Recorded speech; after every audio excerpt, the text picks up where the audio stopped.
Welcome to DFS pregame show here on RotoGrinders. I'm Jordan Cooper, aka Blender HD. If you want to follow me there on Twitter, and it's Casual Friday. We're taking things casually. We normally do anyway. Talking about yesterday's NBA slate. Maybe hit on today's a bit. I don't know. It's NBA. 8 million things could happen between now and 8 hours from now. So who knows? But I'm always answering your DFS strategy questions in the YouTube chat. I see you guys in there. Hog Lawrence, Andrew Garcia, Matt Mears, Joe Mack. Give me those thummy thumbs first thing in the morning. Give me the thummy thumbs. And hit the subscribe button if you're new here. Hit the notification bell to know when we go live. Yesterday, things didn't work out according to plan. National Blowout Association. Yeah, the blowouts didn't help at all, right? Blowouts did not help at all yesterday. I cashed 1 out of 20 lineups. Cashed 1 out of 20, right? Got Harden, Bane, Giddey, right? Batum. The Clippers just crapped a bit. Everyone crapped it. That Portland. I mean, the Portland players kind of got there, but Nurkic could have gotten there much better if they weren't blown out. Everyone was being blown out left and right. Dennis Smith Jr. gets there regardless at 4,000. Harden gets there, right? Pretty much. I mean, for this slate, 60 points, right? We take a look at winning lineups. Winning lineup, single bullet. Yeah, if you know when John Conchar is going to get 17 rebounds, I guess the Time Lord wins. I guess Seppelt is a Time Lord and knows exactly what's going to happen, right? Herbert Jones with the ceiling game, right? Let's go to how about here's a 150 MGA 120. Yeah, like a 1% owned Trey Mann in this lineup. Yeah, if you were able to get that right cheap guy at 1%, and you're gold.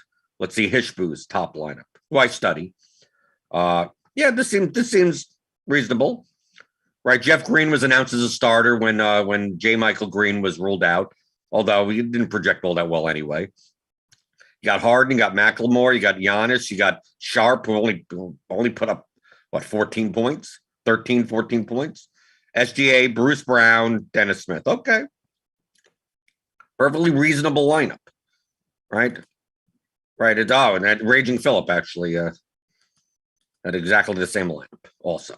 Second lineup over here, very similar lineup, just with CJ Ellaby in it. Okay, so just a 1v1. Take a look at another 150 maxer. Bowens Highland. Yeah, I mean, if you were able to jam in like the chalk and find that 1% owned guy, you're gold. Well, here's a little bit different lineup. Right, got Ellaby in there, Baisley instead. My lineups kind of look like this. I wasn't playing as chalky as this. If we add this up, I mean 7. I mean, look, once you add up 1, 2, 3, you're already at 220% owner. I mean, this is a heavily chalky lineups. Right? I play a bit more contrarian than this. Take a look at Shrek. Right, Cameron Thomas played 4 Brooklyn players.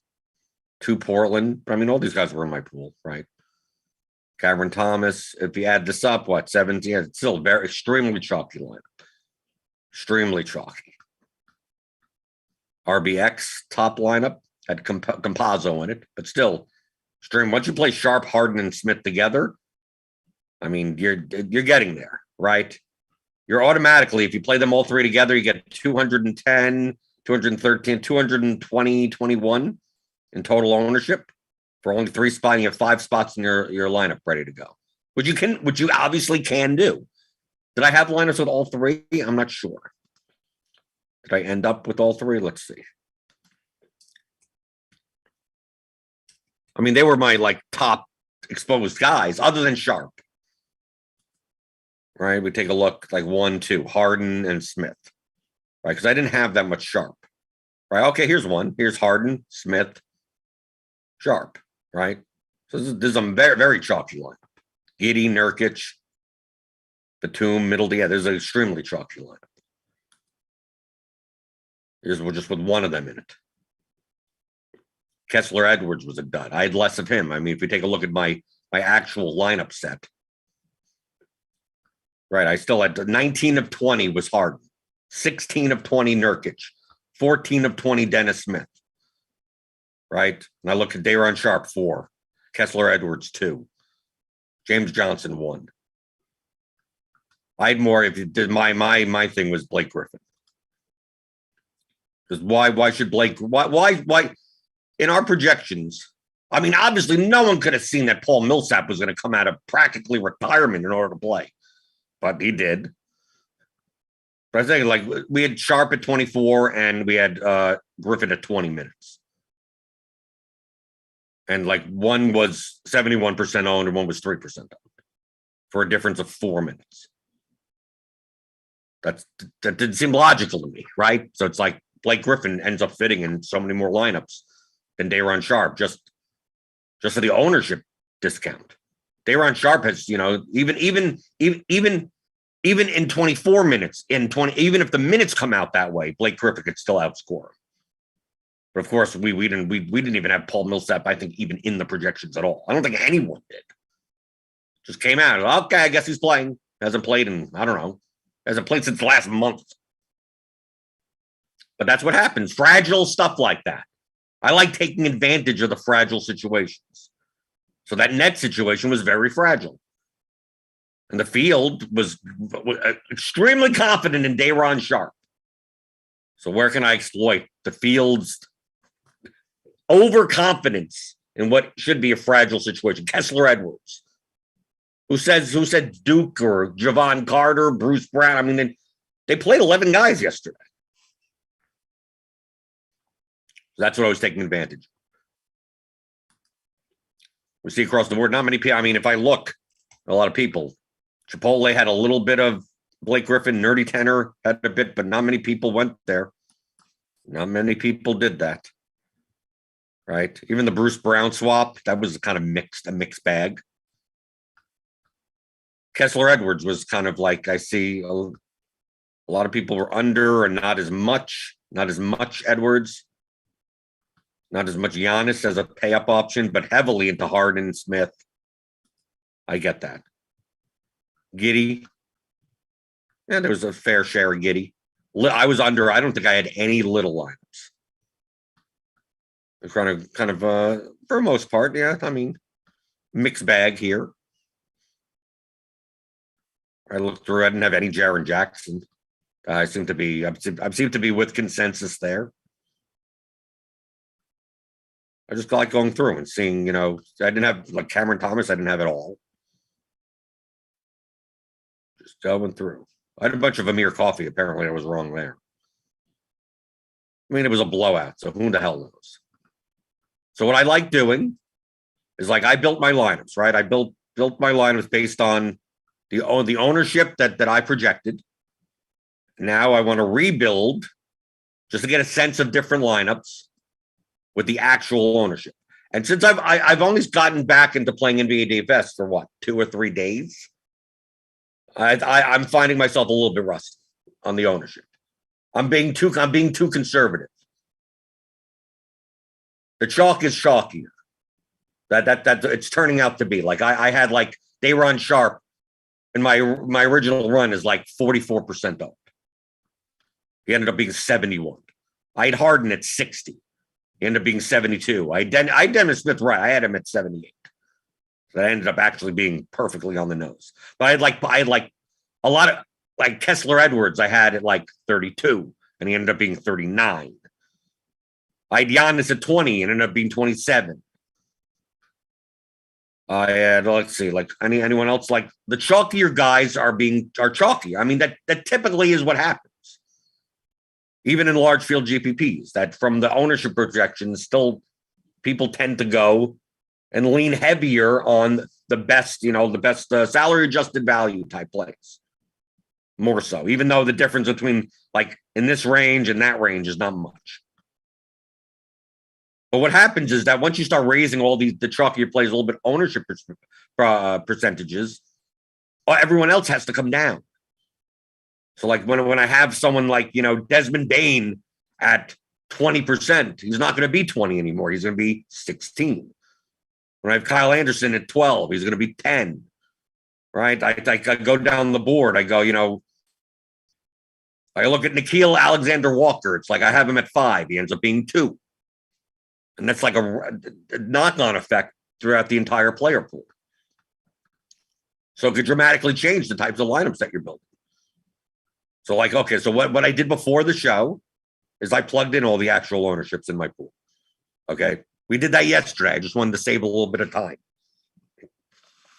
And I want to see what types of lineups come out.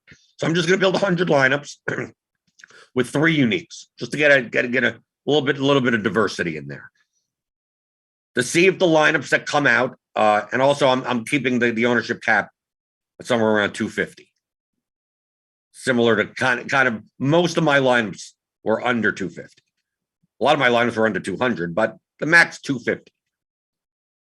Just to see what lineups come out. Just are these lineups in general dramatically enough different than the lineups that I built based on the now actual ownership? I don't care about the player projections. I'm only working with those player projections. I'm not going to put in the actual. Like, who cares? Who cares what happened yesterday? But had I projected ownership a little bit better, I'm going to get a ton of Blake Griffin regardless. He was actually lower owned than I projected him to be, right? So we're getting a lot of Marcus Morris, Nasir Little, Kessler Edwards, right? See, barely any sharp at his ownership. And getting more Blake Griffin.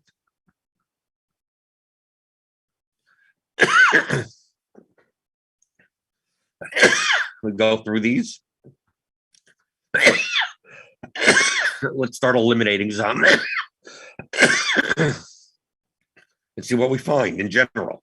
239. Here's one lineup that, hey, here's one lineup that I actually had, right? Here's an actual save lineup. That's what? 4th on the list. 235. Let's see if we could beat 235. Just to go through, see what lineups. We obviously see one lineup that came out, exactly just the one that I had. 233. 231. And I had a mix of all different ranges of lineups. I had some really contrary ones, some a lot more chalkier ones out of the 20. So going through 231. Can we find a lineup lower than 231 with the actual ownership now? 225. And I'm doing this to see what lineups. Oh, here's a line. Here's 234. See, this would have been slightly too high owned. Right. So this is a lineup that I played: Harden, Coffee, Iguodala, Antetokounmpo, Griffin, Smith, Bembry, Nurkic. Compared to the lineup above it, this was a little over-owned based on actual ownership, but not by that much, right? The difference in 0.3 and the difference in projection and the difference in 9 points on the wrong way with ownership. So it's not horrid. No, it's not bad, but still, it's not a lineup. Do I save that as well as? How do I delete just this while still saving into my save lineups? Who cares? Just get rid of it. Let's see. So far, I'm really not seeing any that dramatic of difference. Directionally, I was more on point, even if I was off. 223. Let's see what's left. This is 223. Here, 218. Okay, we got it. Here's a lineup that I played that fit in with the ownership versus projection. Harden, Coffee, Middleton, Anderson, Griffin, Smith, and Dort, Nurkic. Okay, that fits. Right, get rid of this. 218. We got to be 218 now.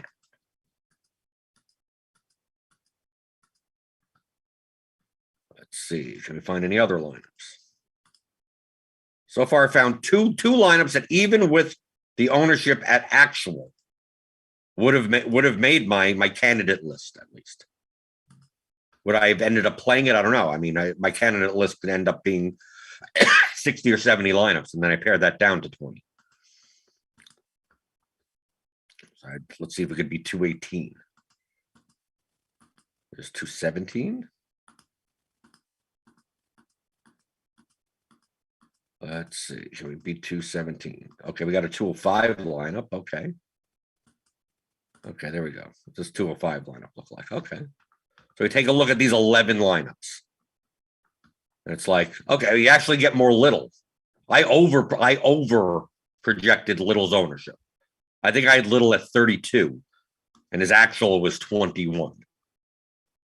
So it looks like that would be the biggest discrepancy in my lineups versus what I actually versus what I could have had more of. So basically Little. Right, I would have ended up with much more Little, less Griffin actually. Little would have fit in somewhere. I think I would have had a little bit more Portis, right? Because I had Portis projected at 12% owned, and he came in at 6. So now at 6% ownership, I get more. Right? Still one Kessler Edwards.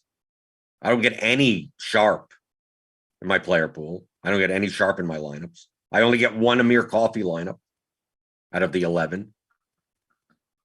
A little bit better. Yeah, it would have been a little bit better, even though obviously Nurkic with the blowout. I had Nurkic projected at 32% ownership, and he came in at 24. So obviously I should be getting more. Doesn't mean I would have won anything. I mean, would have my lineups made that much of a difference based on this? Probably not that much, right? All right, I had no SGA, right? There would be no SGA in here. You have the one Steph Curry lineup that does nothing because that was a massacre. The Bucks totally destroyed them. No, okay. This is what I look for. So the main thing was Little. This is how I review.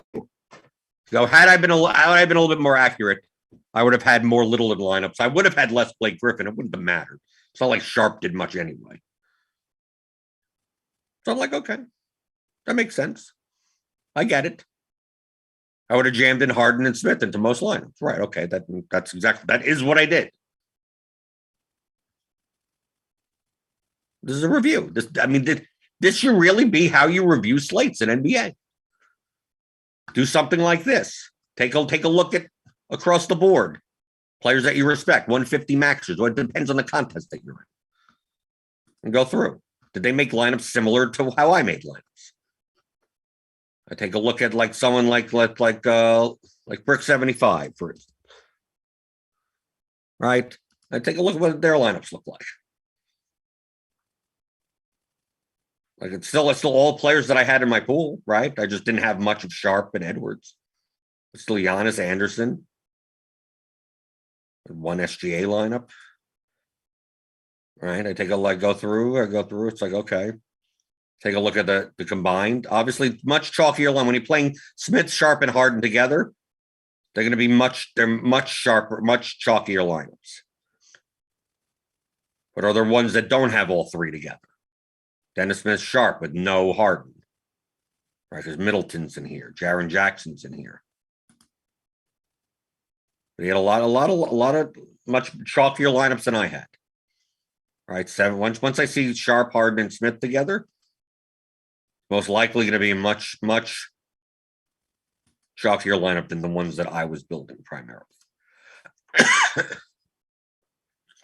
But I mean, you can see that across the board. I mean, take a look at the highest owned, like go across the board here. It's like everyone, 78% Smith. And like everyone was over that. Harden, 72%. Everyone except for one. Well, technically, right? Nerdy 10 or 69. Close enough. Daron Sharp is 71% owned. And like the Colts is a little under. Nerdy Tender's somewhat under, right? But mostly everyone is just jamming these guys in. I thought Daron Sharp was the most fragile situation. Sharp and Edwards were the fragile situations. Based on the results, I was pretty good. Just that didn't capitalize on it. And that Little actually came in under owned. And it's quite possible that like a lot of these guys, like the Colts and RBX, like they projected Little to be higher owned. And that's why they get less of them. Because, I mean, when you look at Mr. Good Seats, Nerdy Tanner, Brick 75, 32, 32, 33%. Like that's where I thought he would be owned. So at 21% ownership in this contest, yeah, I probably should have had him at somewhat. Doesn't matter. Yeah, he put up 25 points for 5,600. Oh, we're not caring about the results. At the time that I made my lineups, would my decisions change based on new information, which is the ownership? Well, yes, based on that, I could obviously see that. I little would have been in lineups. Right? Compared this to this, even though I got rid of one lineup because it was duplicated. Right? Right. I don't see there's no little here. Right. Let's look at Middleton. I have less Giddy, right? Giddy, how does Giddy come up? Yeah, Giddy I think I had lower. I think Giddy I had at like 22, and he came in at 26. So he made less lineups. Still made lineups. He still made lineups. Oh, interesting. Like Bembry didn't do anything, right? What did Bembry score? 6.25. Yeah, not all that well, right? Still, most people are, yeah. It's not like it wasn't a play or anything. He was there. Looking through the YouTube chat. There's not much action in the YouTube chat today. If you got any questions to ask, you could always type things. You could always type it in there in the YouTube chat. Hit the thumbs up button. That's where I answer stuff. Or what you could do is you could join RotoGrinders Premium. I'm in the Discord.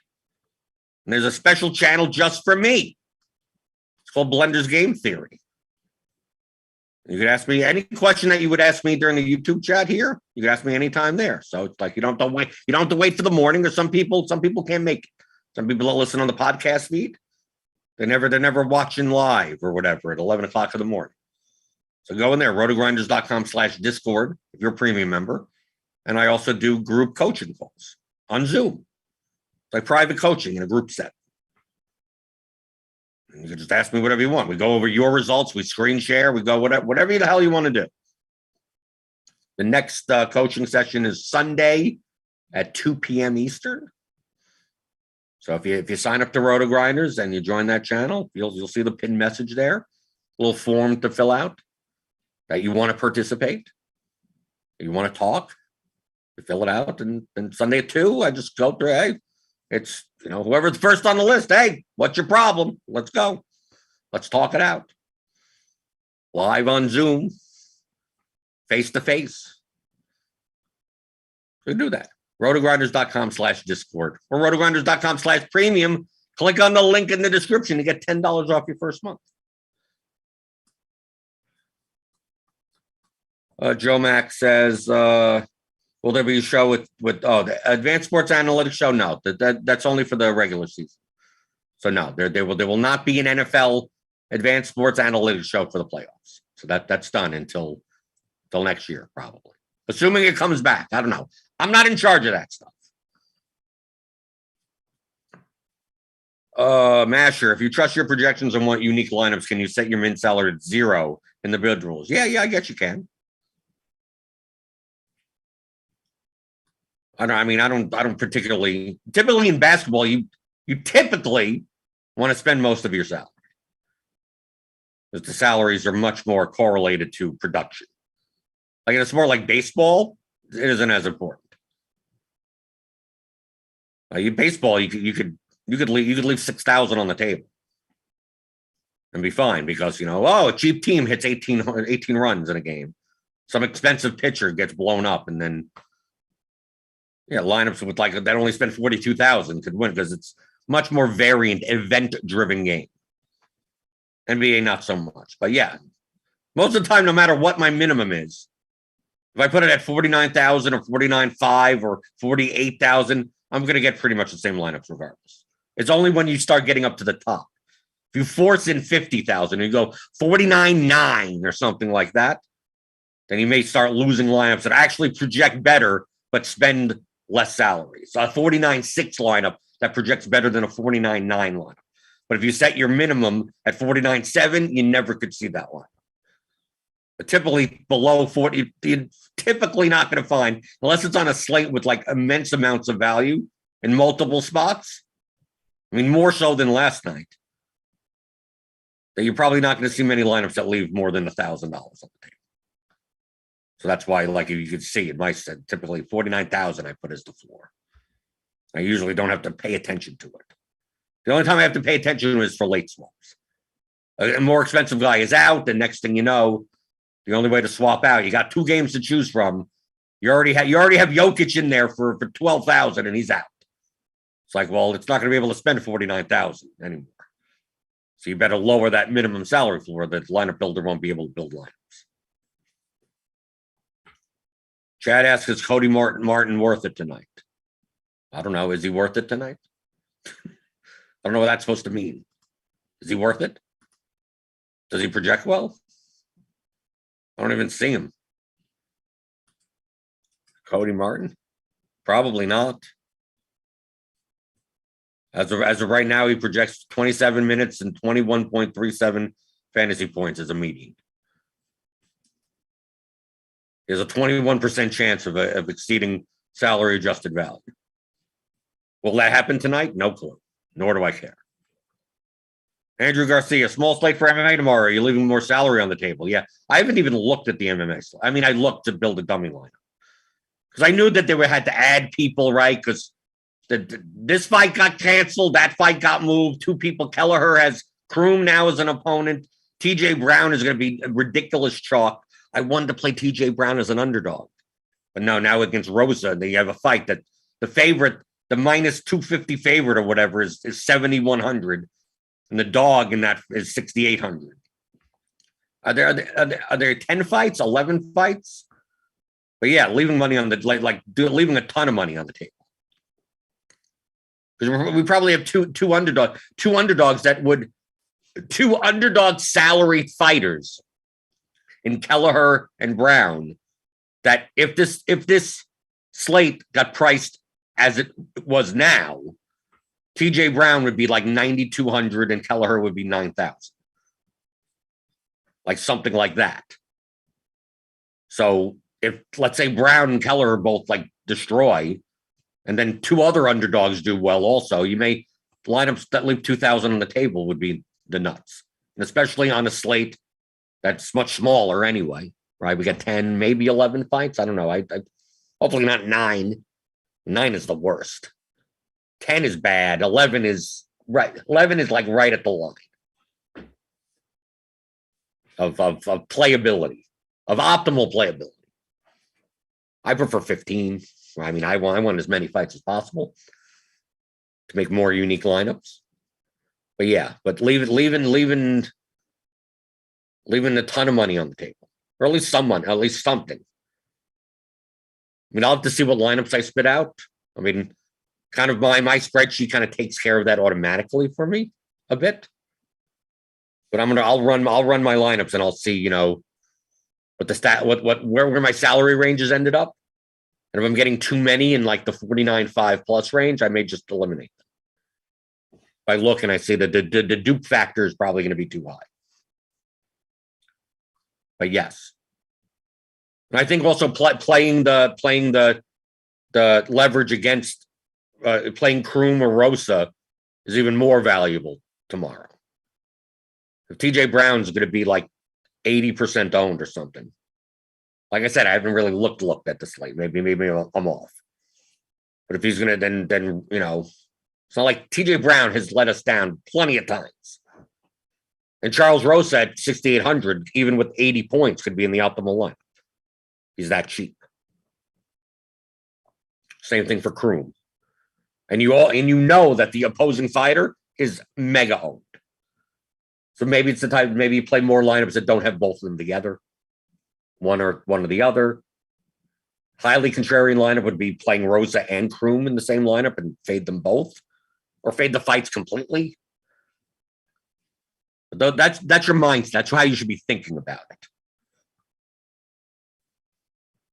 Okay, let's see. Lawrence says to pass on the small slate. Yeah, I pass. I don't build 150 lineups for these slates. Like I don't think on tomorrow's MMA slate I may do 40 to 60 in the large field. And I may play like one entry in the 555 or so, do something like that.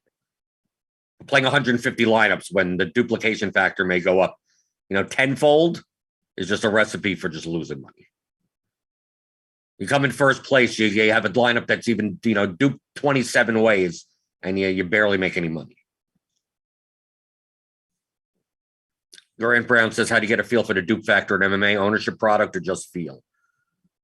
Well, ownership product, yes, one. But feel, I just look at the lineups. It's weird to say. I just look at the lineups and go, no, this is gonna be too duplicated. It's easier for me to do it on larger slates, though. That's the problem. I've played 9 to 11 fight slates where I go, this should be unique enough, and it ends up being duped 22 times. And then because I thought that was unique enough, I have lineups that are duped 48 times also. Right? I didn't judge. It's like, no, that shouldn't be duped that much. The ownership product is low enough.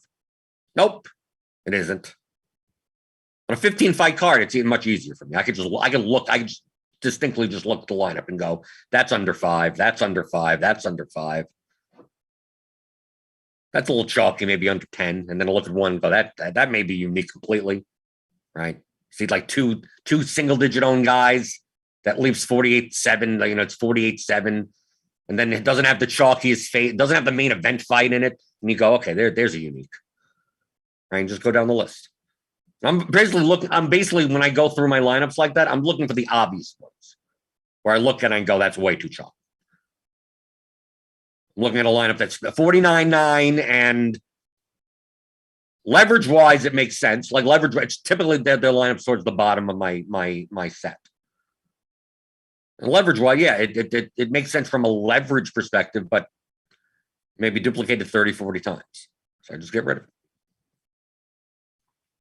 Grimble, do you look at the leverage percentage in the stack section, an NBA Slate IQ article every day? Or is that a waste of time? NBA Slate IQ is, I don't want to say it's worthless, but it's worthless. I don't want to say that. MLB, NFL, sports that have correlation, it's very useful. It's extremely useful. MLB Slate IQ, I pray to. Right? NFL Showdown, Slate IQ, I bow down. It's godly, right? But NBA, other than the size of the slate, it looks the same every day. Nothing to change. Nothing's going to change enough that you're going to be looking at it. Just build lineups, projection versus ownership. There's nothing much more to do. There's not much correlation involved with anything. There's nothing to stack. There's nothing. Just what's the projected lineup and what's its ownership, and is that a good trade-off, and what contest are you in, and woohoo, there you go. MLB, you're like, okay, these combinations of lineups will be owned X versus how often do they appear in the top 0.1%. And it's combinations of the Mets and the Boston Red Sox, and you're barely playing 5 guys from a team, stuff like that. It's like, well, like now, because that's how people play. Baseball didn't have any correlation, just batters.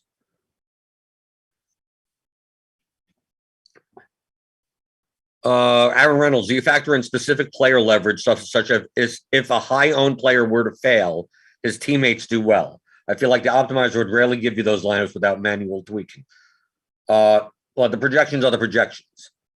If a high-owned player were to fail, then most likely his team fails also. So like yesterday, I played a bunch of Middleton, for instance. It just so happened that he was leverage on Giannis. But I'm not going to play. I wouldn't play Middleton at 12,000, even if he was leverage on Giannis, right? Because the price is too high. And if Middleton was 4,000, I'd play him regardless of that, right? So it's still salary. You still have to base everything around salary.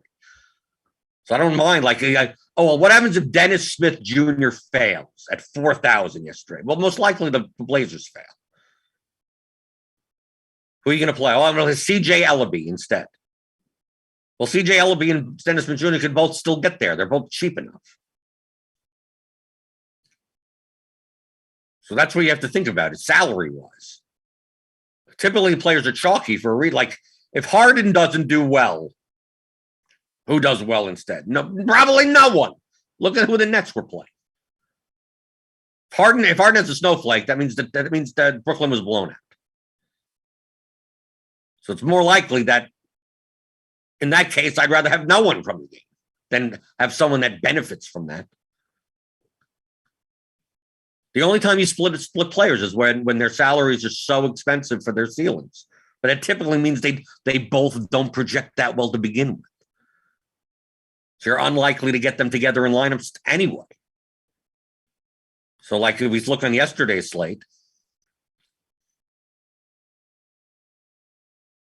like we look on like Jokic. Like Jokic versus Barton or something like that. Well, if Jokic doesn't do well, Barton does well. I mean, at least they project decently. Right? But maybe you don't play them together because of their price. But like when you go down the list, let me go to my excluded pool. Right? Like I didn't play Karl Anthony Towns. I didn't play Anthony Edwards. Most likely, like Edwards, Russell, and Towns, it's going to be hard for two of them to have a ceiling in the same game, right? For them to have 60. If you said, so one of these guys has 60 points. What do the other two have? Probably less than 60. So you probably only want to play one of those three at these prices. But if you take their prices down by 4,000 each, you'd play all three of them in the same line. So at efficient pricing, you probably don't play them together, which I wasn't. I wasn't going to play any of them, actually. Ingram and Joe Val, probably very similar at their prices. They're about efficiently priced. They're a little bit overpriced. So if you're going to play them, you're probably going to play them separately and not together. Or just don't play them at all, which is what I chose to do. So those are the only instances that you're looking at. But you could see that in the projection. When you see low smash percentages, low negative salary adjusted values, you go, well, why would I play two negative salary adjusted low smash percentage players on the same team in the same lineup? You probably don't. Probably even if you left them in and didn't set a rule, a group for it, it wouldn't show up that much because you're using two spots and giving up more projection each time for both of them.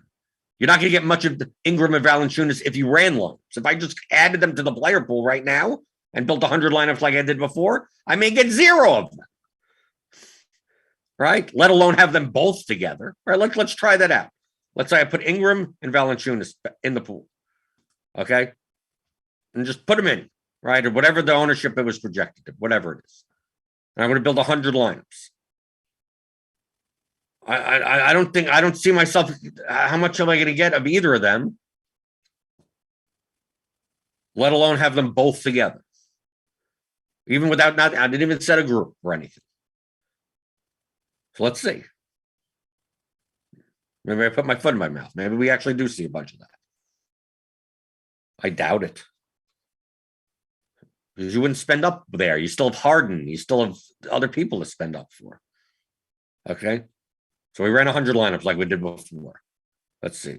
So I'm getting Hart. Okay, I got 10 Brandon Ingram lineups and one Jonas Valanciunas lineup.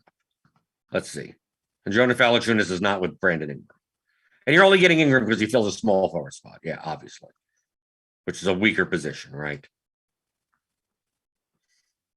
Right, Brandon, shooting guard, small forward. Yeah, I get it. Okay.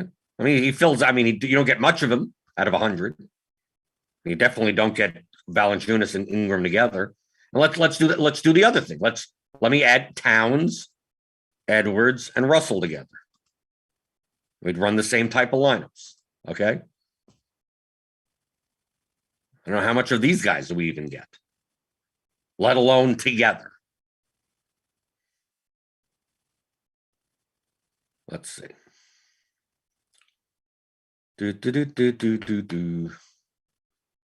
Just doing this as an example. So a lot of times you don't even, if they're too poorly, I don't want to say bad, poorly projected players, but not the greatest of projected players. Most likely they're not going to show up together as it is. So you may not even need a group. Here, Towns, 6, Edwards, 6, Russell 3. So we go to the Towns lineups. Yeah, I don't see another Timberwolf in these lineups. Towns. They're all separate. Anthony Edwards. Right, they're all separate because they both don't project all that well. They have to be surrounded by players that do project well in relation to their salary, especially at their prices. Right? Yeah, so you don't even get them together. So I didn't even have to set. I did not even have to set a group of only one of Towns, Edwards, and Russell. Just based on their projections alone, it's unlikely they're going to be put together to give you a high enough projection. Anyway, people they overthink a lot of stuff that they don't necessarily need to do. Do I need to do this? Do I need to do that? Simplify your process as much as possible. Most of the stuff you're dealing with, you're spending a lot amount of time, a lot amount of headspace on. If it was even an edge, it would be this small. And you're not spending any time on the macro stuff of how do you have a repeatable process, macro-wise, that conceptually makes sense to win GPPs or whatever contest you're in DFS that you could do on a daily basis. That's what you'd be focused on. Whether or not deciding between the two players within a fraction of a point of each other, flip a coin. Don't waste your time doing that. You should spend the amount of edge you get.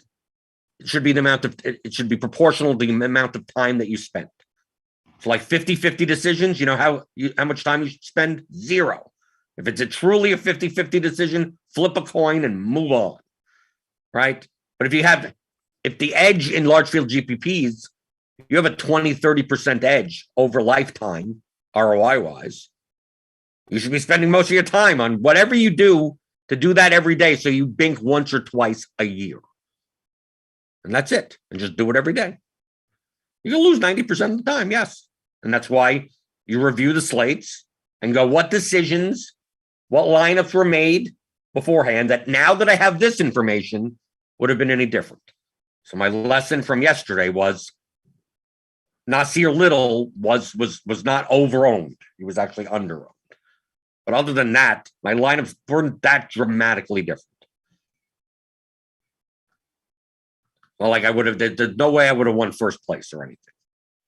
Not that I care about the results, but just like I look at the lineups, projection versus ownership and go, I was fine with that. And then look and go, if I knew this ownership would have, it just would have made me have less Dayron Sharp, right? So it's like, I already had less Dayron Sharp. Okay, so it doesn't change it.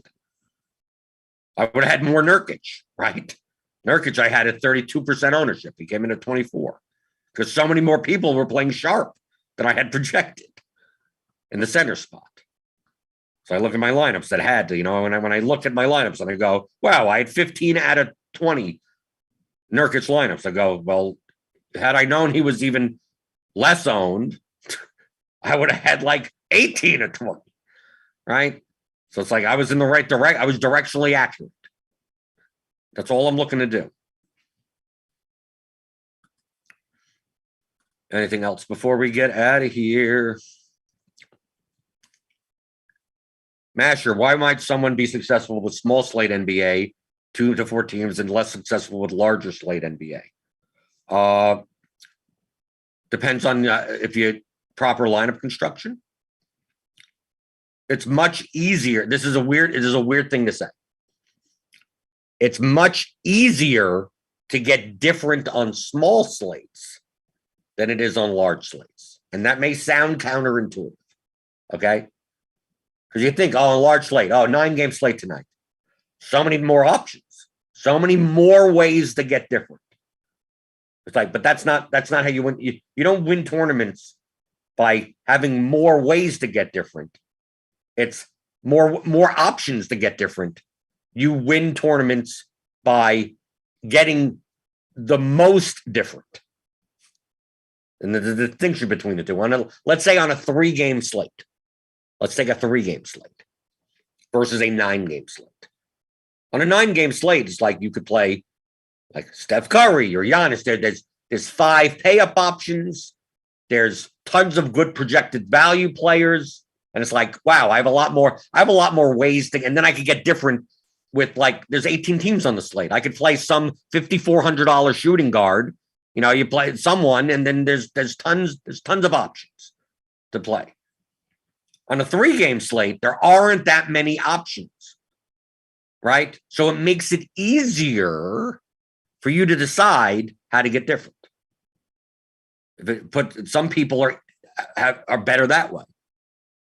Like imagine yesterday's slate with the Nets and the Trailblazers.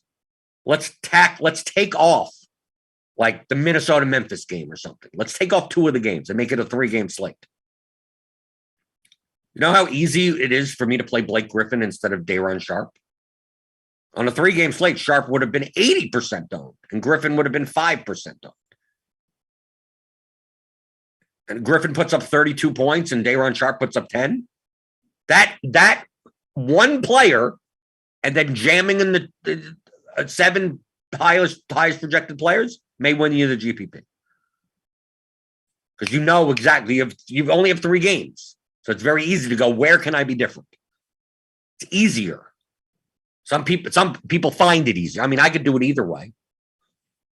But when you have 9 games that are on, it's like, well, that's when people use the phrase, which is wrong, is incorrect. I understand the sentiment of, on large slates, you don't even have to consider ownership. There's so many options, don't even worry about ownership. No, you always have to worry about ownership. What that phrase really means is that there's going to be 20 options of 5 to 8% owned players that are worth playing that don't necessarily care the difference between a 5% and a 10% owned player, right? There are enough options that you don't have to worry about ownership. But it doesn't mean that, this is when you jam all the chalk in, or no, you just fade all the chalk. Like when people hear you don't have to worry about ownership, that's wrong. You always have to worry. But one of the main variables of the game of DFS and GPPs. But on smaller slates, the ownership gets really condensed, right? If we took out, like, let's say, I'm gonna put all the players, include all. I'm gonna put all the players back in. Okay. I'm gonna take away the first 2 games. Well, let's say let's keep Golden State, Minnesota, Memphis. So let's take away some games. Let's take away the first 2 games, right? The Pelicans, and or do you want to keep Giannis in? Let's keep Giannis in just for the sake of, because it's gonna get weird. Or do we? Okay, we leave. Okay, no, let's take out the first 2 games. So I'm gonna take out the players, these players in the player pool. Obviously, the ownership's going to be different now. Exclude these filtered. Okay, so now all we got is the last 3 games. You got Dennis Smith, James Harden, Yusuf Nurkic, Day'Ron Sharpe. Let's say you wanted to play all of those players, right? They're going to be the chalkiest players on the entire slate. But it's like, you know how many other players? I mean, how owned is James Johnson going to be? How owned is Jay Robinson Earl going to be? Once you start getting down into this range, these guys start being single-digit owned, and you could play multiple of them. So it's much easier to see. It's like just like in the 9-game slate, it's like, here's 20 options at 5% owned that are all worthwhile to play as a differential in your lineups. And you can play 2 of them out of these 20. Well, which 2 do I play? That's where people, I don't know what to do. And then they screw things up. On a smaller slate, how many options do you have? It's like, well, I can't play. You go in going, well, I can't play all 4 of these guys. Or you go, as long as I play insert 2% owned guy here, only because it's very, very obvious. That's like, well, I can't, half these guys are going to be so owned. Instead of picking 2 out of 20, now you're picking 2 out of 6. And some people find that easy. It's easier for them to see, well, why am I playing Day'Ron Sharpe when I can play Blake Griffin instead? Right? I'm going to play for Denver to blow out Portland, so I'm not going to play Nurkic. And I'm going to end up playing, I'm going to play Dennis Smith because his price is just too low. But I'm not going to play Jokic in those lineups, right? And since you're playing Harden, it's like, well, I'm going to keep the OKC game is going to stay competitive. I'm going to play Shy in those lineups. Or I'm going to play Dort, right? Dort's underowned or something, right? And it's easier for you to see where those ways to get different are. Does it make it any different from a large slate? No. But that could be a reason why people may have an easier time in GPP on smaller slates. It's like, oh, these guys are going to be chalky. Who's the direct negative correlation to that? Because those are the only options you have. It's not like, oh, these are going to be popular. I'm going to play this guy in this other game. You only have 3 games to choose from. So it's easier to see those points of leverage, right? It's easier for you to go, well, what happens if I just play as if the Denver-Portland game gets blown out and just play no one from the game? And then just stack the crap out of OKC Brooklyn. Okay, you could do that. But you wouldn't do that on a 9-game slate. You wouldn't be playing 6 players from the same game on a 9-game slate. But you can on a 3-game slate. So it makes it easier. Less decisions.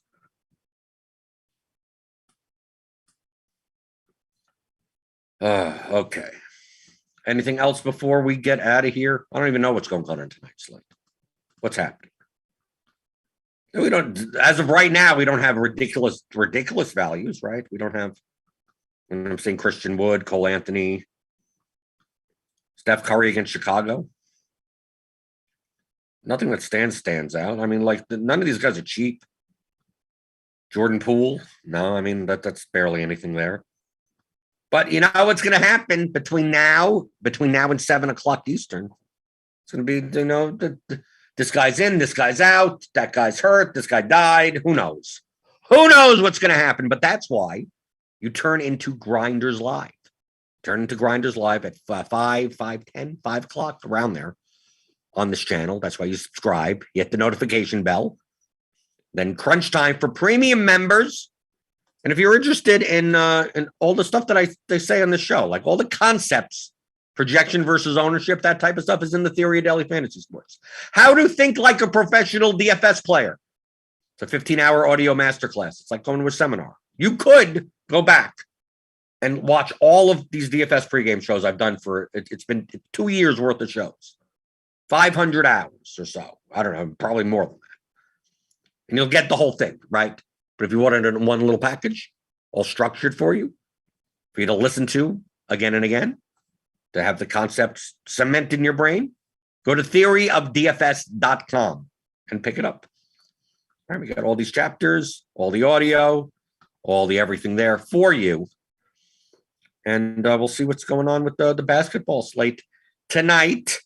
So that's why check out Grinders Live, check out Crunch Time, and I'll be back on Monday to answer your DFS strategy questions, as always, on the DFS pregame show on RotoGrinders.com.